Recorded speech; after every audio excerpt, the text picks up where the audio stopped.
are 2 weeks into 2025 and I'm so excited that I finally feel like I kind of figured out what my resolutions are for 2025. Going into the new year, I didn't know what my goals would be. I feel like every year I make a goal and just like everyone else, I forget about it 3 weeks later. So this year I decided to approach it in a different way. I'm actually breaking my goals up into like monthly goals. And here's what I'm doing. I decided I was gonna make a list and track certain things in my life that I wanted to change or increase or decrease. And still, when I was making this list for January, I still quite wasn't sure what I was doing or what my goals were. But now that we're 2 weeks in and I've been looking at this list, I can actually see where I want to make a difference. So some of the things I'm tracking are financial goals, well-being goals, and of course a fun one. So for the well-being goals, I want to work out more, I want to stretch more, I want to meditate more. I'd like to read a book. The thing is, I didn't set goals because I feel like that makes it feel like a chore, and I want this to be enjoyable. So what I did was I made this list. I have on there basically a baseline. Everything started at 0. And as the days went on, I started changing those zeros to higher numbers in the well-being area. So I've worked out 7 times. And by the way, it's not a full workout. I'm just doing 10-minute Pilates workout, something attainable for me. I am a mom and I am busy. Financial goals were get rid of consumer credit card debt and student loans. And how do I do that? I need to stop getting food delivery and going to restaurants as much. So again, everything started at 0. In 13 days in, I still have not ordered any food delivery or gone to restaurants except one that my in-laws paid for, so I don't have to count that.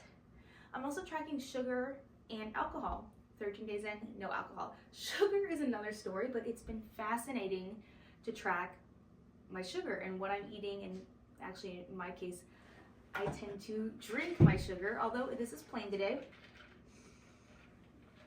So I will include the full list right here of what I'm tracking. And I think my goal is to track these things every month and see where I can increase and decrease things. I'd also like to donate and continue decluttering. I spent last year decluttering a ton after I deleted TikTok, and it has been just amazing, and I want to keep doing that.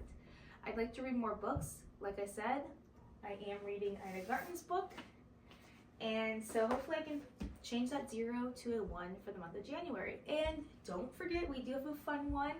And so I thought something fun would be to learn how to make bread. My dad is an amazing baker, pies, breads, you name it. And I just thought, why not learn to make bread? I also can bake, I can cook, and that's one area, bread, that I don't know much about.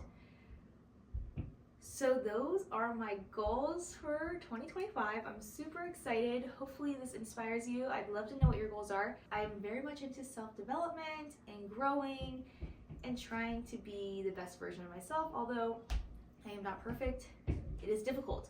But again, seeing this thing in list form, that's the other thing.